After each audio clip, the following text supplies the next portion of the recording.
Welcome, homeschool mamas. Today we are going to talk about unrealistic expectations. And I just want you to know that I am the queen of unrealistic expectations.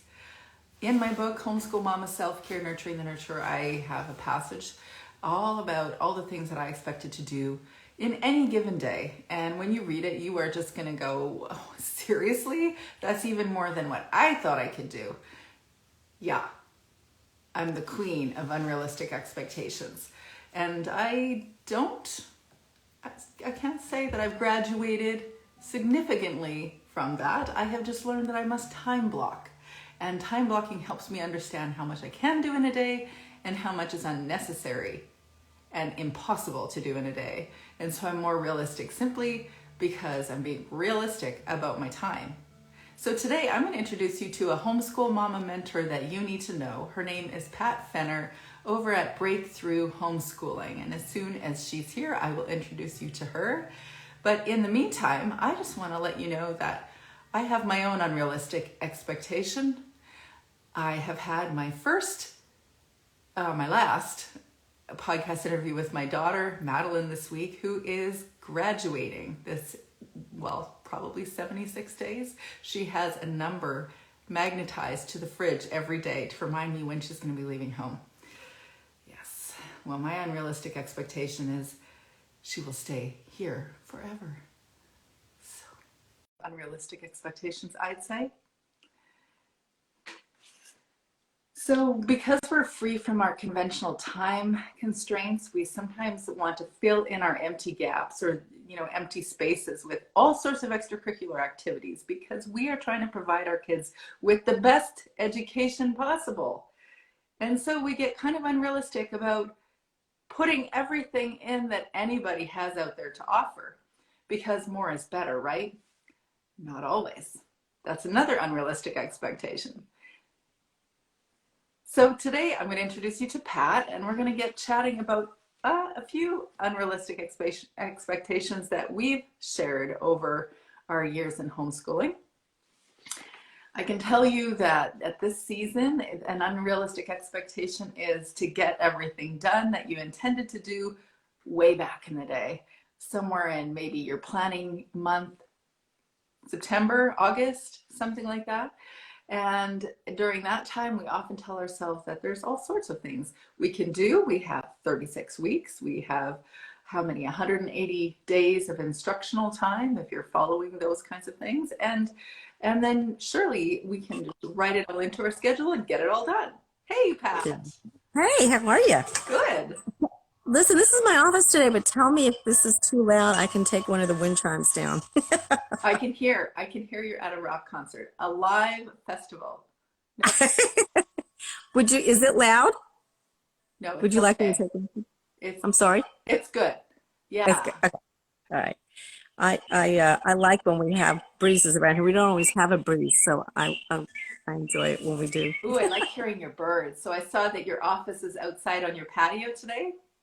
Yes, the deck behind our house is it's lovely. And I know that as the summer goes on, it's going to get too hot. So I try to be here when I can. Nice. Yeah, me too. Mm-hmm. I usually am too. I just don't have Wi-Fi out there. Oh, yeah. Well, that could be a problem. So we're talking about unrealistic expectations today. And this could be overwhelming because we could literally do a million ways that homeschool moms have unrealistic expectations. But tell me what your first thoughts are. What have been some of your unrealistic ones that you've actually had to address? I was kind of thinking big picture on this one. Yeah. The first thing that I felt was unrealistic, and I myself have had that, is the expectation that we'll achieve balance. Yes. Someday we won't be either too busy or not busy enough, or overcommitted or undercommitted, or that there's this elusive balance, and the thing is that balance changes all the time, and I heard once an interesting discussion about balance, and that balance is really not something that we should try to achieve, because there's no growth or moving forward in balance. And the example they gave was like when you're walking or when you're teaching a child to walk, okay? They are, if you're balanced, you're just standing still. Right. When you start making steps, you're always, now we're used to it as Oh, that's once you know good. how to walk, you get used to it. But, little kids, you can see they look off balance, but they're moving forward. Right. And it's the same thing with us, all our lives too. When if everything is perfectly balanced, we're not moving anywhere. And what's the point of it anyways? That's the big question, is why are we trying to be balanced? Well, I think in my experience, when I tried to be balanced was because we were just doing too much. And Yeah. really what I meant instead of balance was that I needed to just back off and pull out of some things we were doing, not be so involved, learn how to say no. Yes. Ouch. Yeah. That's a hard one. And I think that's more accurately describes what I was looking for rather than that elusive balance. Yeah, that is exactly what I was talking about before you jumped on. Because we think that if we do all the things, that that's better for our kids' education. And maybe, except that it's just overwhelming. And then Mhm. at a certain point, they check out. And so do we. We are just like, oh, good, I did that thing. But I'm not sure anybody was really there when we were doing that thing. And it really isn't satisfying. And I'm not sure they're learning more because we give them more necessarily. Right, right. I totally agree. I think sometimes that stems from feeling that we're inadequate in and of ourselves Right. to provide an education for them, Yes. or somehow that they aren't able to explore and discover and learn what they either need Right. to or want to. And Yeah. I don't think that's we do it maliciously. We just kind of feel like we're the moms, we're parents and we're educators, and so we have to do all the things, Right. Yeah. and I think that's where that stems from. I did not script my discussion with Madeline, my daughter who's graduating on Saturday. We did a podcast episode or an interview yesterday, and she said, listen, if I were to give advice to homeschool parents that are, homeschooling their high school kids, it would be you can't force everything. Like you just can't make them learn everything. Because even if they do finish that page of math or whatever it is, they won't necessarily have learned. And the way she phrased it, I was like, either she is like seriously soaked in what I say constantly, and she's Oh, 17, or no, sorry, she's 18, but she's 18, so I don't think so, because she's actually would be more likely to go against what I'm saying. but she's like, it's just not possible. And yet we have this idea that if we just give them everything and we bring them to all the extracurricular activities, then more is more. But more is mhm. not more when it comes to real learning. Right, right. But That's at so this, true. at this time of year, most people that are doing a more traditional approach to homeschooling, or most homeschooling approaches, they're thinking, I gotta get the things I planned done, and it all has to get done before, for us, it would be like at the end of June. So what would you say to that mom, who, by the way, definitely was me? Oh, just chill out, honey. Yeah, exactly. Yeah. Well, I think that actually segues into what my second unrealistic expectation would be, Yes. and it would be that our kids would be successful. Yeah. Now, let me backtrack a little bit because the unrealistic part of that stems with how we define success, Right. and our kids really do have the uh, ability to be successful, and the seeds, the kernels in them to be successful. But it might not be the way we look at it. Right. One of our children, we started at college. Now, I have to say, I did not believe he was college bound, not because he, it was not that he wasn't smart or anything, but that wasn't the way he learned. Yes. Academia was not him. Um, and I'm just going to say my husband really wanted him to go to college. Yeah.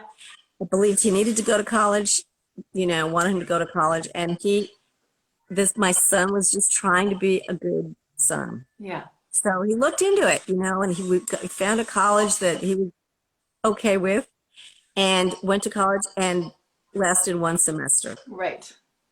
and was just like, and is still paying some college loans on it. Right. Uh, he doesn't. I had an interesting conversation with him recently because that first winter, he bought me home a sweatshirt from the school. And I love the sweatshirt. It's comfy, it's cozy, it's my, a favorite color of mine. But I know that he left school early. So I asked him one time, I said, does it bother you when I wear this sweatshirt? I mean, because I'm thinking in my head, he might be feeling like he was a failure or whatever. He's very well settled right now. He's got a great job. He's on track to buy his first house. He's doing fine, but he never, didn't finish college. Right. And so I asked him, I said, does that bother you? And he's like, no, Mom, I had a great semester there. He still keeps in touch with friends there. Really? He said, I love that you love the sweatshirt. It makes me happy that I picked something out that you enjoy. And no, I was ready to give it to Goodwill, You're worried. Yeah. So it's because my definition of success and his definition and even his dad's, we're all different. Yeah, I think it's important for us to go kind of meta on that discussion. I like everybody, whether they really want to go down that path or not. The question is like, what is an education anyways? What will your child, how will your child have succeeded when they've succeeded? And our culture teaches, get the letters after your name, make sure you've got that post-secondary school, make sure you've got a certain kind of income. You can go to, a Hawaii for a year, or sorry, for a week in a year, a few weeks in a year, or some fabulous hot destination. Be able to golf when you're 65 and retire. I don't know, does anybody golf anymore? But really you're creating a construct of what life should be based on what the culture says. And I would say, wait, let's just back up a bit and say, does your child want to do this stuff? Did they come into the world with this vision or with this aptitude or this gift? Is it manifesting in a way that actually brings them joy and it actually helps the community that they're in or their family? Does it give them a sense of satisfaction, or are we just like all sending them down the same generic path of success? And so if that's not what you're doing, then don't walk in that direction. Let them lead a bit, but that is really hard to do. It really is. And, yeah. And I think it's scary for some of us because we realize the mistakes that we made over the years, and we don't want them to make the same ones, but we don't want them to make any. It's like, an unrealistic expectation. Right, absolutely. Yeah. The irony of that, though, is by sheltering them, by protecting them for an unnecessarily long time, we're making them incapable of handling life. Yeah. If they've never had to struggle with something or work through pain or be confused, how many times do as an adult you've done that? Oh yeah, right. Of course. But if they've never had that experience, and all of a sudden they're out alone on their own, away from home, wow, that's earth shattering. I mean, potentially, it can be really mind blowing. Like, what do I do to really handle this? They have no context for it. Yeah. And they have no history of, wait a minute, I had a hard time once before or twice before and I got through it. No problem. Exactly. That's how they learn. And especially by watching you do it. The other area of unrealistic expectation I think we have is that we never blow it, that we never make mistakes, and that we never do something that we don't want to do, whatever that means for you. But when I say that, you're thinking, yeah, it means that thing, that thing that you wish you'd never do. One homeschool mom to the other. Yeah, great. You should never do it. Also, you are a human being and you are going to make mistakes. And so there is a place for you to learn how to give yourself grace or give yourself forgiveness or acknowledge that you're imperfect and that you're growing, because the shame of I'm not good enough and I didn't do this right enough or I made a mistake, if you stick with the shame, you don't actually get to learn and grow and become what you're supposed to do. But what also happens with that, having that shame of feeling like you didn't homeschool them right or whatever, it starts to transfer to them. Right. They start to feel, I'm not enough. I'm not right because mom feels that she didn't do it right. Whether or not it's accurate, which it usually isn't, they start feeling that way. And of course, we don't want that for our kids, but that's what happens when we kind of keep running with that mama guilt, with the mama shame, with the, I didn't do it right, I'm not doing it right, or whatever. Ooh, that's a good one. I hadn't considered that the same. So I'm not at the same place with all of my kids that you are. So you're seeing that differently. So what else do you Yeah. see as an unrealistic expectation? Well, another one that I thought of was that everything will go smoothly. The days Yeah. should go smoothly. And I think we hear that sometimes.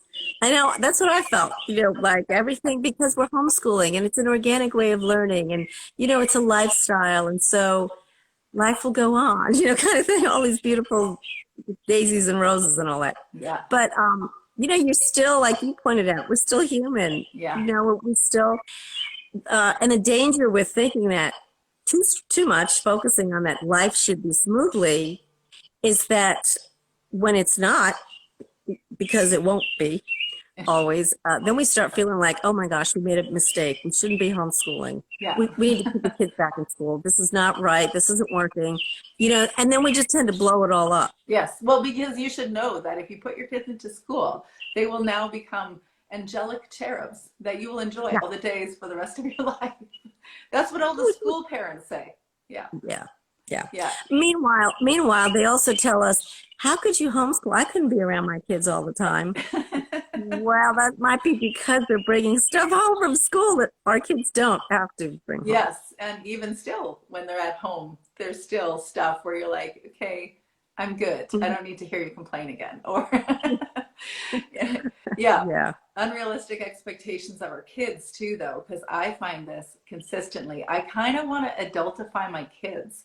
Like you can be 12 years old, but you cannot like not interact like an adult because I'm your social opportunity right now. And my socializing is that you must act mature all the days of your life. That's right. Oh my goodness.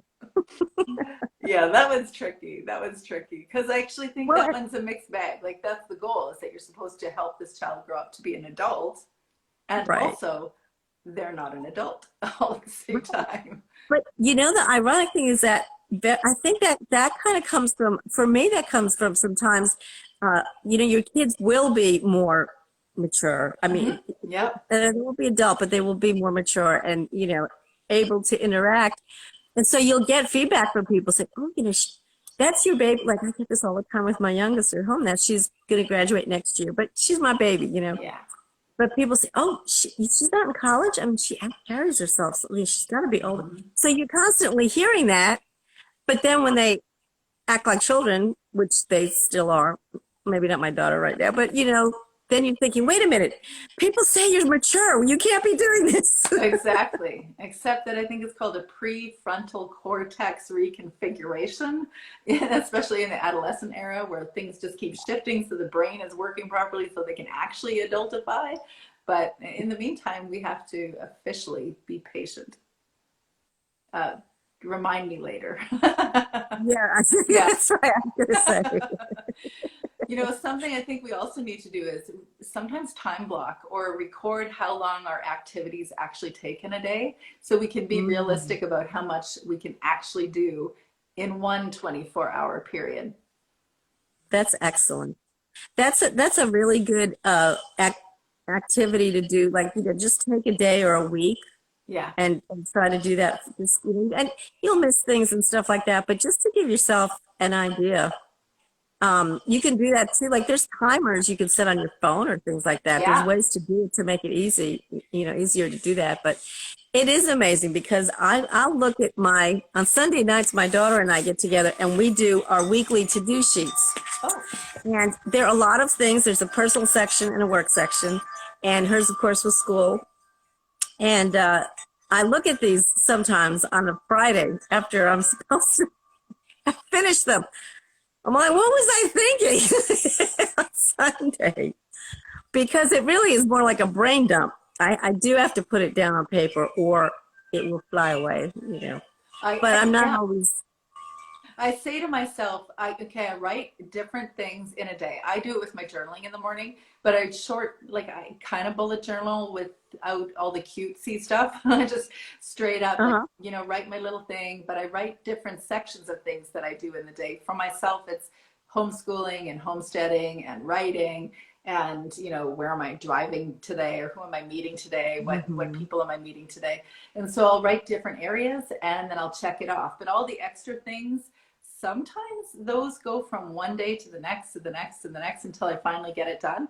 And I tell myself it's okay if it didn't get done Hmm. today, as long as I'm in a consistent routine of trying to do certain things, that I Right. don't have to tell myself it's okay, or that I have to get it all done today.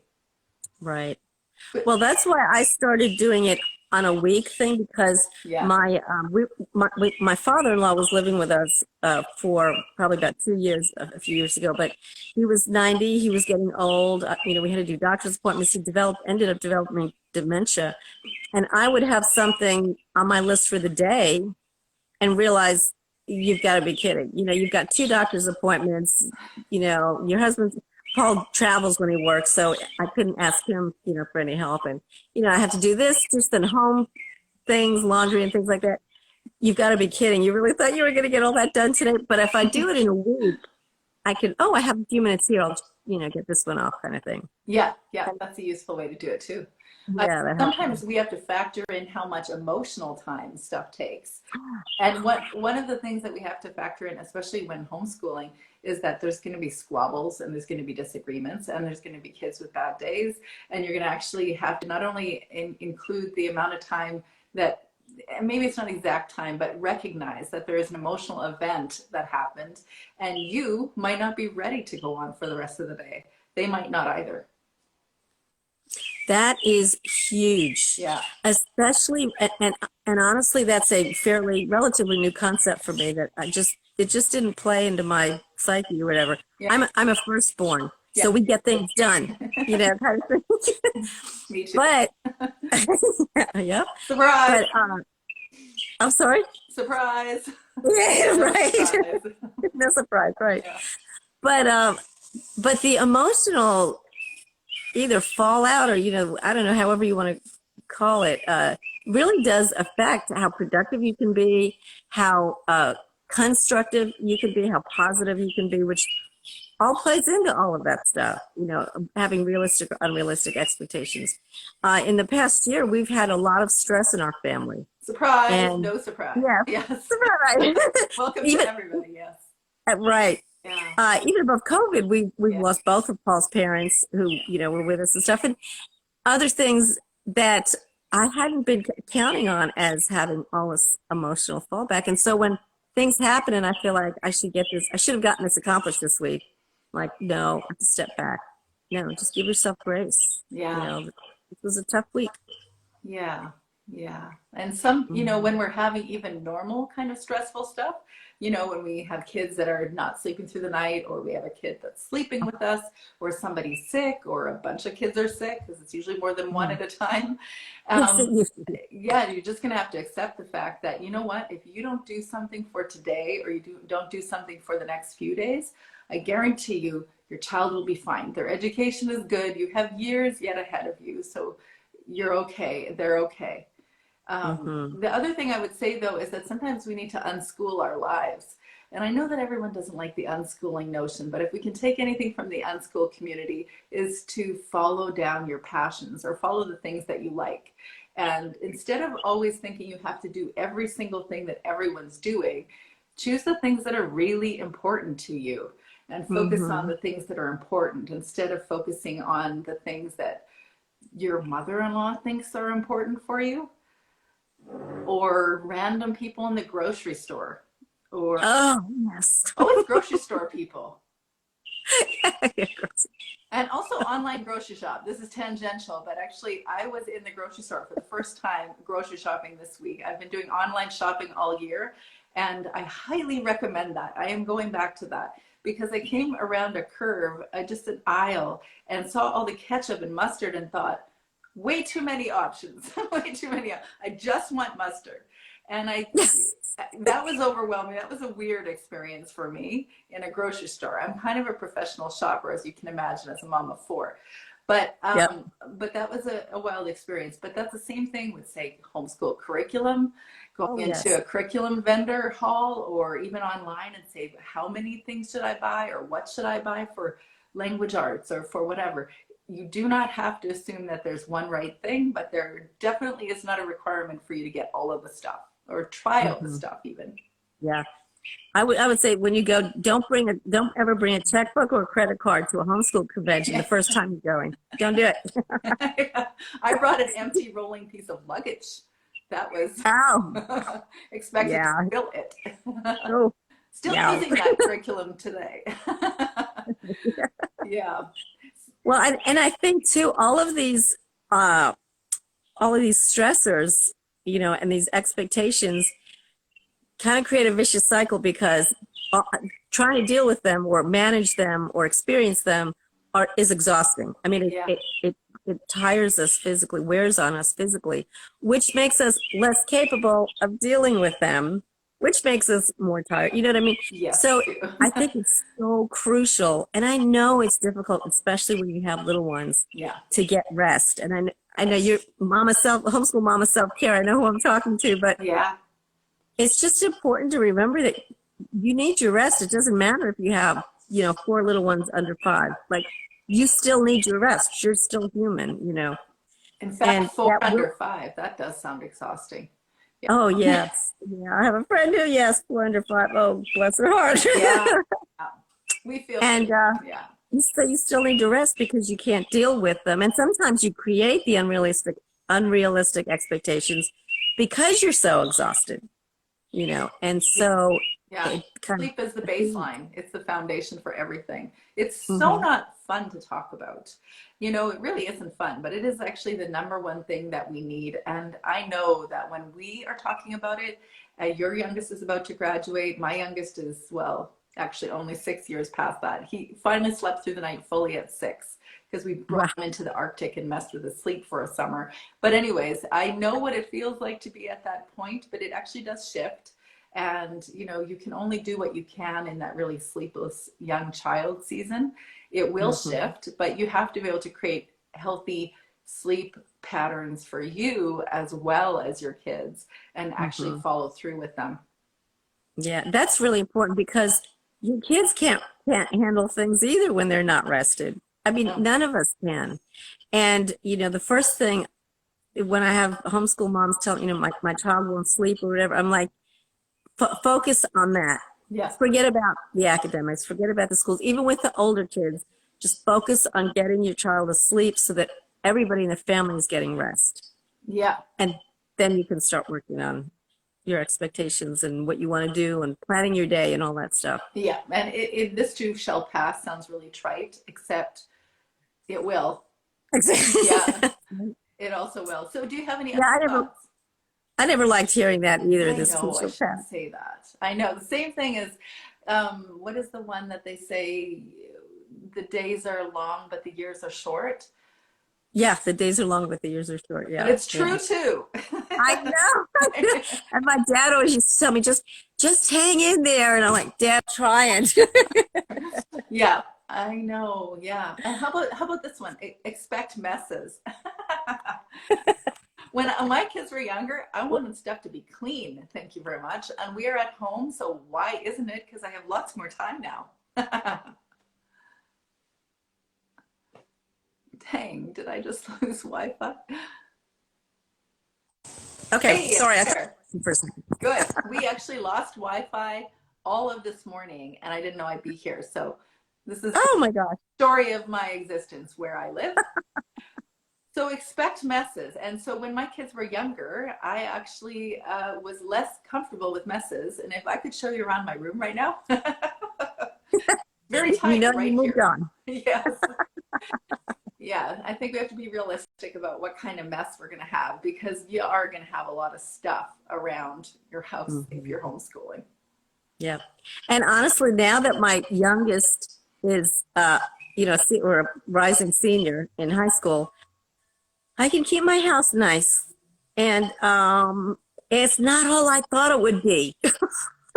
You know, I Things stay picked up.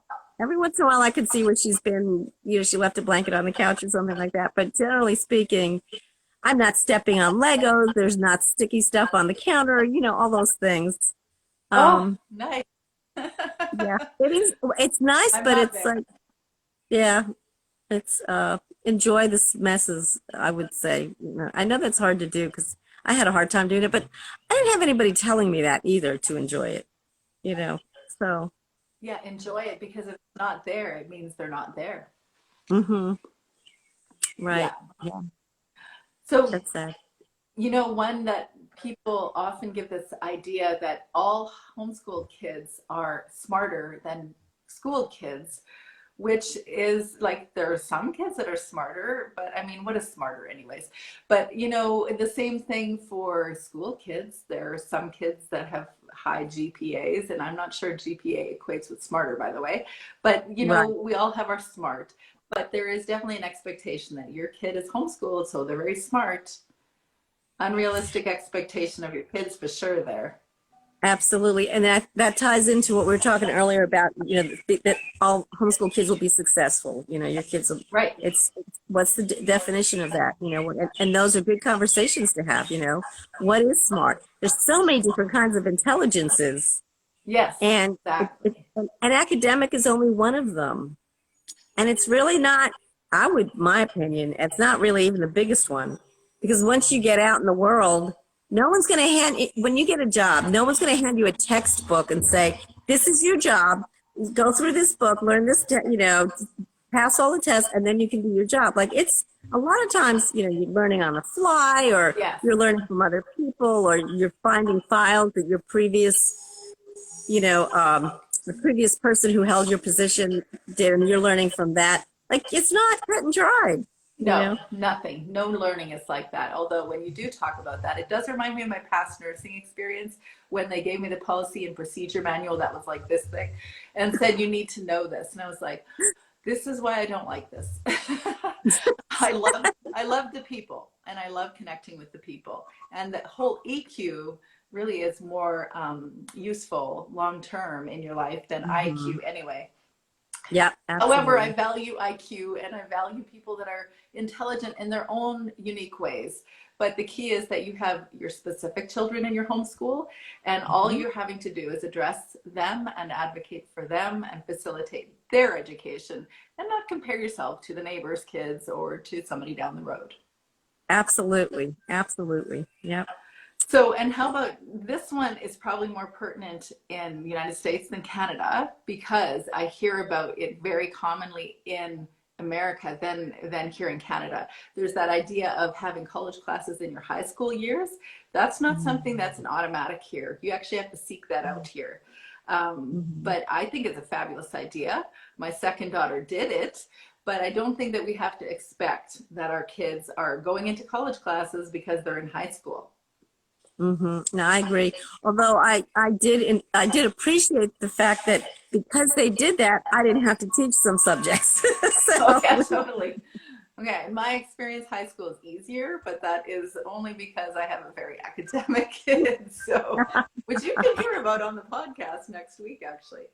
And actually, now that you're saying that, even outsourcing your child's education does not mean that you're not still homeschooling. And it's not unrealistic to also accept that you can do some things that are outside of you sitting down at the kitchen table with your child. I think it's unrealistic to expect that you will do everything. Yes. And we did a podcast episode on that, on outsourcing, Oh, because it's really, you're, I think it shifts the role a little bit of a homeschool parent from teacher to perhaps administrator, maybe. yes. Yeah. Because my oldest daughter loves to point out that when she was a senior, I didn't have any courses that I taught her. Yeah. So she said, she always says, well, Mom, you didn't really homeschool when I was a senior. And I was like, yeah, I did. I was still responsible for submitting grades. I had to Yeah. find, I had to administrate where you were getting your classes, what classes you were going to get, what you still needed to graduate, like all the things, you know what they are. And so, yeah, I was homeschooling, even though we weren't doing the teacher thing. Yes, yeah, it changes dramatically from the younger Hmm. years to the older years. And I Yeah. think this next thought comes more in the mind of or approach of younger years, but sometimes we expect our kids to understand us the first time. Just sometimes. Might be unrealistic. I think that's common to all parents that we Yes, it say, is. I told you that already. What's really, yeah. No, I am absolutely a parent that still expects people to understand me the first time. It's my default. I always think like that. I'm like, how do you not understand what I just said? That's Right. what I'm thinking. But I've learned that if you are saying, I have told you this 1,000 times, it means that you, mama, have said something 999 times longer or more than you should have because that was your first time that they weren't understanding you or something's going on that they're not necessarily following along with you. It was actually you that probably should have stopped saying the thing the same way or something. Right. Yeah, less. Yeah, you're the adult. It's important to remember that, and it's not on them to say, well, can you reword that or rephrase? I mean, Yeah. we have to see as a result of what we've said, how has that affected them? And if it's not affected them in the way we want it to, we need to reword that.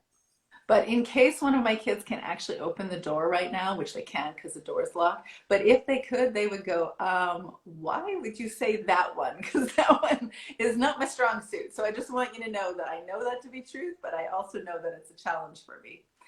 So, perfect is not realistic is the one that I want to close with because I think we as homeschool moms, I don't think we really tell ourselves we should do this perfectly, except that we also tell ourselves we're not doing it good enough. So, Yeah. good enough means what? Like, is good enough when you finally get perfect? So I actually think it speaks that we do really think that we're not going to be good enough. Therefore, we're not doing it always perfectly. And we're not always going to do it perfectly, are we? No, no, we're going to make plenty of mistakes. Yeah. And it's a wonderful thing to model to our kids to be able to say that and have a conversation with them because they know when we screw up too. Yeah. Anyway. Yes, they definitely do. Yeah. Yeah. And also it's life, just like I can say to you that listen, you're going to have unrealistic expectations because we're moms and we're homeschool Mhm. moms. So that's the epitome of home or optimistic parenting. And I can say you're going to have unrealistic expectations and you should learn how to manage them, but you will have unrealistic expectations until you learn long enough that you don't really it's not working for you, so then you Right. have to move in a different direction and just accept yourself, accept the reality that things aren't always perfect. You might want it all to be a charmed life, but there are some serious challenges in it as at times, and just That's right. embrace the whole big messy thing. Yeah. Just grace, grace, and more grace. Amen. Yes, exactly. Lots of grace. Did you want to share anything before we close today? No, I just love talking to you. Me It's too. great. Yeah, it's what we can spend hours on this. But I think we cover them, and I think it's really that's what I would want to close on that however you're feeling about your unrealistic expectations or whatever unrealistic expectations you have, homeschool mama, give yourself grace. Yeah. Amen. Yeah. Yeah. Thanks so much for joining me today. I always love chatting with you. Oh, it was my pleasure. I always love it too. We'll talk All soon. right. Okay. Take care. Take soon. Bye bye.